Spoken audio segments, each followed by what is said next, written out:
And it seems that in the last few days, there have been a number of incidents which really question whether Israel is being precise, as it says it is, or indiscriminate.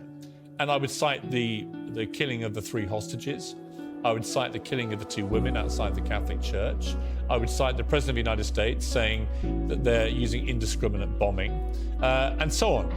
Do you, Douglas, notwithstanding your full throttle support of Israel, does anything that's been happening make you think Israel needs to execute this war differently? No, and I think that most of the people who think they know how to execute this war have never executed a war. Indeed, most people who think they know how the IDF should be running this conflict have never been near a conflict. I'm in Israel tonight. I was in Gaza again yesterday. And the examples that you give, by the way, Piers, I don't see why they show any need to prosecute the war itself differently. I mean, just to take one of them, the first example you give, the absolutely tragic, awful shooting of these 3 hostages as they were coming out. But, you know, some of the spin that's been put on that in the world, apart from the glee, of course, that Israel's enemies can't help expressing, some of the spin on that is almost as if it shows the IDF is sort of so brutal that it even kills Hamas hostages who are Israeli. I just think this is another example of the international media and others just having this astounding lack of empathy for the Israeli people. Can you imagine what it was like for those soldiers who were in Gaza, knowing that at any point there were snipers, there are booby traps everywhere, people coming out of tunnels that they've built at British and American taxpayer expenses and attacking them? Can you imagine what it was like for the soldiers who, in that terrible moment, made the life-changing mistake of shooting 3 people who turned out to be Hamas hostages? Why would they? But Douglas, on that, why would they shoot anyone who was shirtless and waving an SOS flag? I mean, why would whoever they were, whether they were Israeli hostages or whether they thought they were Palestinians, why would anyone shoot anyone who comes out like that? That's my point. That'll be a matter for the inquiry into it. But look, it's hardly as if they'd have wanted to have done that. What this demonstrates is, in this incredibly close conflict, in a heavily built-up area, people coming out from all sides, firing, shooting, detonating, people make mistakes. Of course they do. That's just a human reality of war, horrible as it is. I don't think it shows in any way that Israel is prosecuting this war wrongly. As for the main issue of the war is to destroy Hamas. No Israeli of left or right or center believes anymore after October the 7th they can live beside Hamas. Hamas has been given the statelet of Gaza. It was given it in 2006, voted in, then killed their fellow Palestinians in a coup, killed Fatah rivals, and they've run the Gaza for almost 18 years now. And they've produced a new generation of people whose main aim in life, it seems, according to their textbooks and their classes, is to regard Jews as enemies who should be killed. This is just an unbelievable waste, a waste of life on every side. But apart from anything else, a waste of those Palestinian lives, of children who grew up under Hamas's rule, if you can call it that, who have been indoctrinated into becoming sociopaths by a psychopathic terror organization, Hamas. All right, Cenk, you've been listening to that. Is there anything that Douglas said that you agree with? No, nothing. Not even about the way Hamas has presided over Gaza in the last 18 years? Yeah. So that's a weapon of mass distraction. It's Israel doing genocide on the Palestinians right now. Don't ever reprimand the wicked. You know why? Because they're going to hate you. Go reprimand a righteous person. He's going to hug you and love you. Because he's clever. He knows that you're coming to help him, so he'll accept it. A wicked person will get mad at you. Let me repeat that again, yo, because I've seen that a lot, yo. If you reprimand a wicked person, they will hate you. Now you know what Trump derangement syndrome is. Informers, liars. Yo, you're going to see in the notes that I read to you later how beautiful. See if Hashem gives it to me. Yeah, the wicked are called flatterers. Why? Because they flatter their evil inclination and allow it to seduce them. Yo, how sick is that, yo? Oh, Kodesh Baruch Hu, I appreciate that, yo. Do not rebuke the wicked, because they will hate your guts. When the wicked are sleeping, it's good for them and it's good for the world. Sleeping here is a euphemism for death. When the wicked die, it's good for them, yo. We see that God comes to the heathen prophets only at night. Genesis 23, and God came to Avimelech in the dream of the night. And God also came to Lavan the Aramean in the dream of the night. Genesis Rabbah 52:5, and God came to Bilam at night. He also came to Eliphaz in the visions of the night. Eliphaz the Temanite of the clan of Teman, the son of Eliphaz, the son of Esav. Bildad the Shuhite of the clan of Shua, the son of Keturah, the wife of Avraham. People are crushed before their appointed time of destruction. Their foolish behavior results in their premature death. Job chapter 11, wisdom has two sides. All the Torah you kept, and all the Torah you didn't. Job 5:2, for anger will kill a fool, and wrath will kill a naive person. Deuteronomy 32:21, they have provoked me to wrath. Here wrath is interpreted as the envy that naive people who desire mundane material riches feel at the prosperity of the wicked. They continue to complain to God until they have no defender in heaven. Job 5:5, the hungry shall eat his harvest. When the wicked man dies, the hungry whom he cut off during his lifetime shall come and take payment from his property. Job 5:6, for not from the dust does ruin emerge, and not from the soil does trouble spring. We see ruin and trouble in the world, and they do not grow out of the ground spontaneously as a mere happening, but rather as retribution for sin. Therefore, when I see a fool taking root, I judge that he was fit for ruin and trouble, for it befits him. Job 5:13, he takes the wise in their own craftiness, and the counsel of the crook is hasty. They themselves will be caught with the very craftiness they plan to use on others. Job was told rather than complain to God, it would behoove you to beseech God to release you from your predicament. I like that. Job was told rather than to complain to God, it would behoove you to beseech God to release you from your predicament. The orangutan is the smartest animal. He's the closest to the wisdom of man. His name comes from the words, the man of the forest. A lot of people believe that events in this world are random, yet if man judged in such a way, it would not make sense. So how can he claim that God could judge like that? I absolutely love this. He is wooing you from the jaws of distress to a spacious place free of restriction, to the comfort of your table laden with choice food. He's saving you from the jaws of the wicked to give you heaven. He's taking the deeds that you did with your table and rewarding you with choice spiritual food. Job 6:4, for the Almighty's arrows are with me, whose venom my spirit drinks. The terrors of God's war are with me. It was the custom of the Persians to apply snake venom to their arrows. These arrows represent the pus that would ooze from the boils of Job. Job was very upset at his friends because he felt that they were provoking his anger.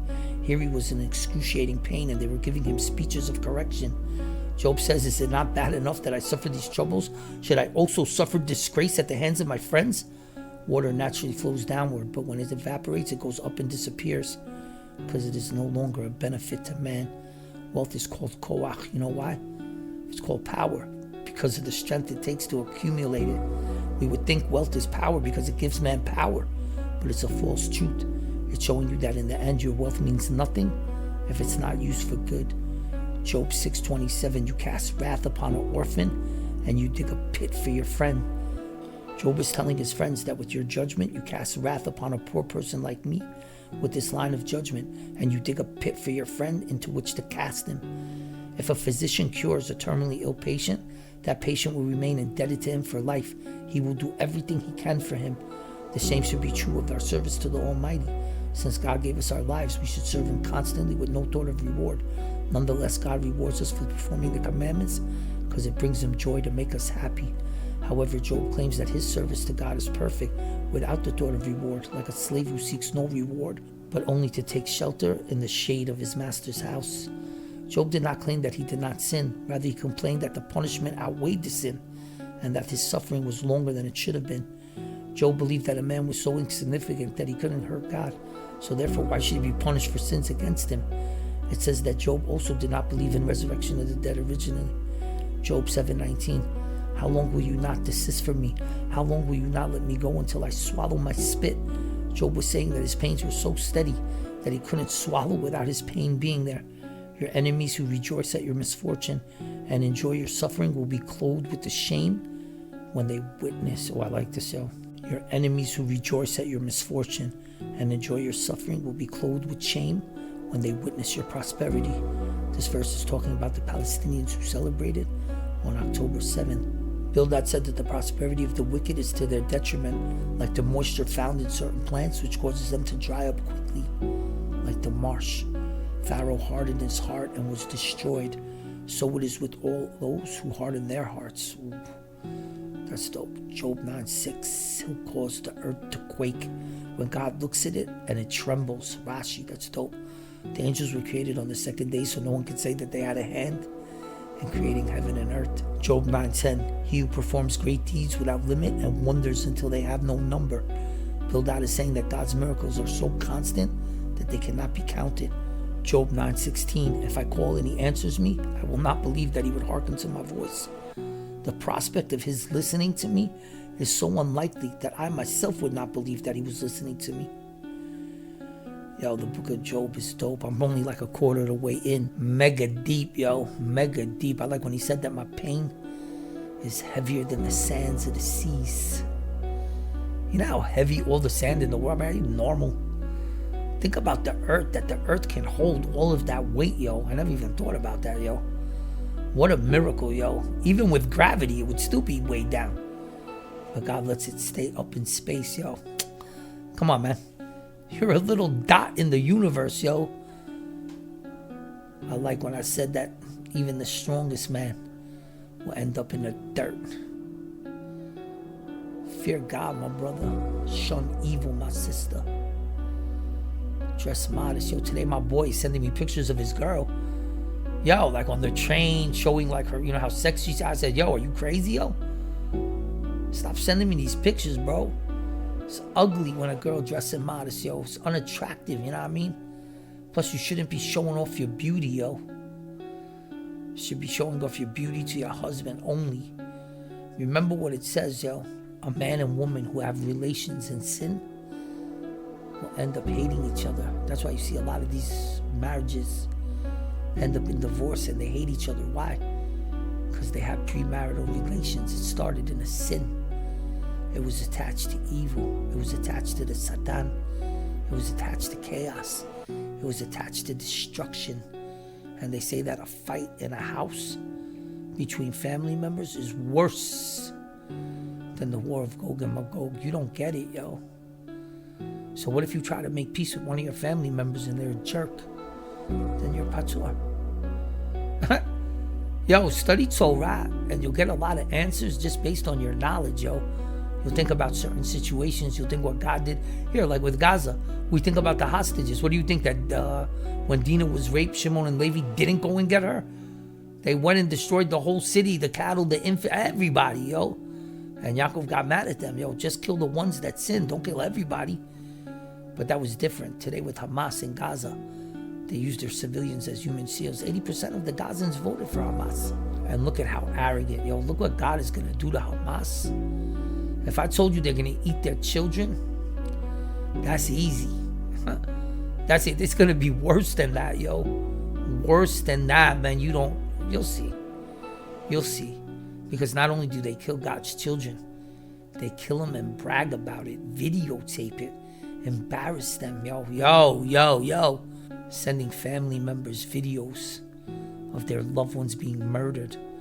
You know how demonic and vicious you must be? How God is using Hamas to glorify his name. Not now, because it looks like they're winning. Yo, HaKadosh Baruch Hu, shut the wicked up. I love you, yo. These liars, like this guy in the beginning of this video, yo. Lie about Israel, man, it's so dangerous. They have no idea. Those who curse Israel will be cursed, yo. Iran, Hamas. Y'all are dead. Dead, destroyed for eternity, yo. 72 versions, 72 trillion years of death and destruction. That's what you're gonna get, yo. It's gonna be a time so long that it's gonna feel like forever, but it will be. I remember one time there was this wicked guy in hell, And he wasn't in the 7th level where they say you never get out. He was in the 6th. So he went to the angel in charge and he said, how much longer do I have? So the angel, I'll never forget, told him, even I don't know. Wow, that's deep, yo. Because in the other chambers, they knew. But in this one, he didn't know what to answer him, yo. So imagine how this guy felt. It could be like eternity, yo. That's probably why the angel didn't answer him, yo. You know, I was always taught that angels don't have free choice. Yeah, they go on missions, but they also have free choice. How do we know? Because you have the 2 angels that came down to earth and sinned. And you have other angels that are like the ones with stone. When they said, we came to destroy this place, even though they didn't mean it. It just didn't sound right, yo. Look at with Hashem's honor, you have to be very careful, yo. Kadosh Baruch Hu, I love you so much. I'm always protecting your honor. It's not like you really need me to protect it, but the truth is you're not here to protect it. So I have to jump up and protect it for you because I love you. And you even said you want to see who's going to rise up against the wicked and let them know. And when you let them know, you let them know in a respectful way. You don't have to insult and put down. I'm telling you, if you do that to a person, they're going to hate you, yo. I'm telling you, this is 100% axiomatic. If you put down a person and keep berating him and everything he does bothers you, that person is gonna hate you, yo. So when it comes to the wicked, you can tell them what they doing wrong and bounce. Don't connect with them. Don't look them in the eye. Don't have a conversation with them. Don't exchange numbers and meet them to give them a speech unless they show you that they want to do tshuva. But if they're real wicked and dirty, stay away, yo. Trust me. Because the evil spirit will jump and come into you and possess you. Stay away from the wicked. Such good advice, yo. I love you, HaKadosh Baruch Hu. I love that you give me peace. I love that you bless this world and give it an abundance of food with rain, wine, gathering your grain and oil. And I'll give you food for your cattle in your field. And you will eat and be satisfied, meaning you have to feed your cattle before you eat. The brothers were all shepherds. Why? Moshe was a shepherd. Avram was a shepherd. Why? Because they like to live in solitude and meditate in the fields praising God, yo. Thank God I have a lot of Torah wisdom in my mind, yo. Because I study a lot and I just want every Jew to know, pick up a book and read, yo. Listen to things on audiobooks. I don't care what you have to do. Fill your mind with the wisdom of God. I like that, yo. And it's so readily available, yo. Like pink Himalayan sea salt. Has all the 12 minerals that the teeth and bones are made of. Phosphorus, boron, calcium. That's why I always make sure I eat some pink Himalayan sea salt. I just suck on it because I get them in these like chunks. I love you, HaKadosh Baruch Hu, for giving me a brain that can retain information. And I think the reason why Hashem allows me to remember all or most of my Torah always is because I really study with sincerity, with truth, with peace at heart. I want to know God. I love God. I work on my midot. I show that the Torah works. Yo, it's crazy, yo. I know this one guy, yo, that he studies all day and night. First one in shul. You would think he's the nastiest person, yo. Rude, arrogant, smug. I remember I said to him, I said, I don't even know how you go to shul, bro. How do you pray to God? You just dissed somebody, treated them like trash, and then you open up the siddur and you say mincha. Like it's no big deal. Yo, get out of here with this. I remember I reprimanded him. I told him, bro, your prayers are not going to be accepted in heaven.